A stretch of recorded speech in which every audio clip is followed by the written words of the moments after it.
3 जुलाई 2025। जी हाँ दोस्तों, बिहार के पूर्णिया जिला का एक शांत सा गांव रानी पत्रा टिंटगामा गांव का नाम है।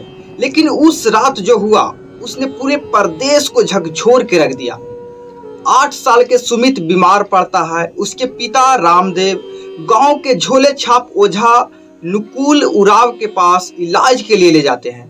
इलाज शुरू होता है लेकिन बच्चा नहीं बचता है।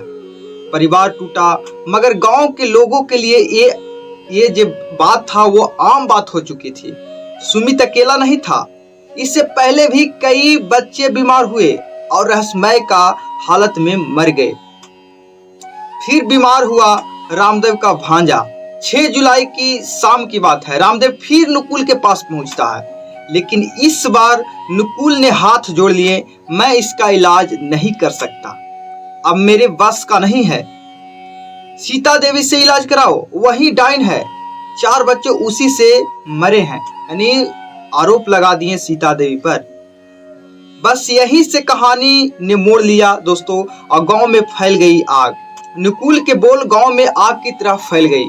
अगले दिन 24 घंटे में ऐसा कुछ होने वाला था जिसकी न कल्पना की गई थी न कोई रोक सका। रात 1:45 में लगभग 200 लोग गांव वाले एक जगह इकट्ठे थे। 15 साल का एक लड़का सोनू यह सब देख रहा था अपने आंखों से, और वो डर से सांसें रोकी थी। तभी एक महिला की नजर उस पर पड़ी और उस महिला ने कहा, बेटा यहाँ से भाग जा वरना तुझे भी जला देंगे लोग। और सोनू वहां से भागता है रोता हुआ, कांपता हुआ सीधा अपनी नानी के गांव पहुंचता है।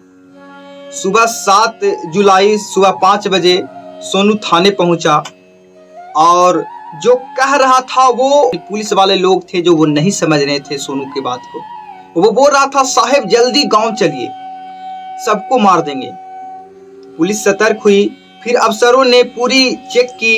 एसडीपीओ, एसपी, डीएम तक खबर पहुंची। रानी पत्रा की ओर यानी उस गांव से तेजी काफिला रवाना हुआ। पुलिस लोग है तेजी काफिला में रवाना हुआ। गांव पहुंचने पर जो मिला वो डरावना था। जो पुलिस वहां पहुंचे तो देखा तो वहां डरावना था। घर घर में ताले, कोई इंसान नजर नहीं आ रहा था। पशु बंधे हुए थे, इंसान गायब। जो थे उन्होंने कहा हमें कुछ नहीं पता। जो लोग वहां पे था भी वो भी कहा हमें कुछ पता नहीं। तब आया डॉग स्क्वाडनी, कुत्ते जो आते हैं उनकी सूंघने की ताकत गांव से 3 किलोमीटर दूर बिसरिया बहियार ले गई। वहां एक तालाब था, कुत्ता तालाब के पास ले गया। जलकुंभी से ढका हुआ तालाब में तैर रही थी 5 अंधजली लाशें। लगभग 80% जले हुए लाशें, अब 20% ऐसी था। अब कहानी पूरी खुलती है दोस्तों। दरअसल गांव वाले ने सीता देवी को डायन घोषित कर दिया था। 6 जुलाई की रात को पंचायती हुआ, यानी पंचायत बैठा, और पंचायत के आदेश साफ था, अब और बच्चे नहीं मरेंगे, सीता देवी को ही खत्म कर दो। सीता मायके में थी, उसे बुलाया गया। जैसे ही गाड़ी से उतरी भीड़ टूट पड़ी। लाठी पत्थर लाते उसका पति जो बाबूलाल था जो बचाने दौड़ा, उसे भी पीटा गया। 70 साल की सास कांतो देवी थी, उस पर भी हमला हुआ। 30 साल का बेटा मंजीत, उसे भी मारा गया। दोस्तों बहुत खतरनाक तरीका से ये घटना हुआ। मंजीत की पत्नी रानी देवी थी, वो भी पिटाई। भीड़ बेकाबू हो चुकी थी दोस्तों। बाबूलाल के 5 भाई अर्जुन, जगदीश, खूबलाल, जितेंद्र, ये 5 भाई भी कुछ नहीं कर सके। बेटे मंजीत, ललजीत और सोनू में से सोनू सिर्फ मौके पर था। वो सब देख रहा था बिना आवाज किए, क्योंकि अगर वो कुछ भी बोलता तो वो भी जला दिया जाता।